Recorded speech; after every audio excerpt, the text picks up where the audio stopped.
quick tutorial on exporting out of Lightroom to meet the 2200 pixel width and or height and 3 megabyte limit for your files for the assignment.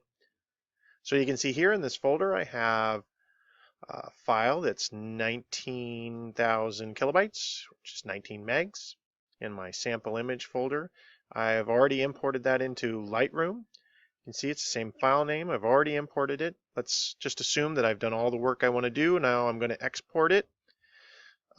So I could either go to File and Export up here, or if I'm in the library module, I can just hit this little export button down here, which I'll go ahead and do. That brings up our export dialog box.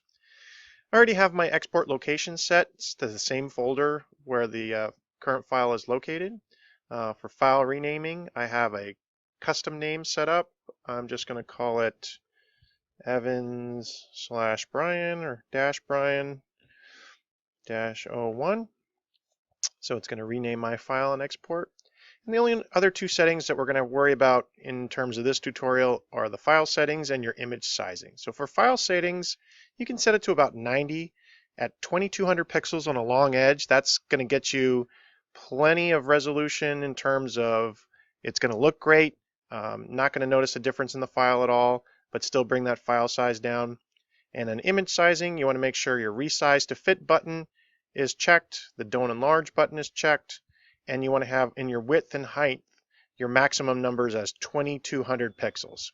Okay, so if you have all those things set, you're 90, 2200 on the width and the height, and you hit your export button, you can see when I go into the folder here, now they've exported this image. It is now 1,465 kilobytes, which is essentially 1.5 megs, well under the limit. It's a 2200 pixel file. So if I click on that, bring that up, and I switch between this image and the original image, you can really not see any difference at all between the two, especially when we're blowing it up on the big screen to take a look at. You're not going to see any difference at all.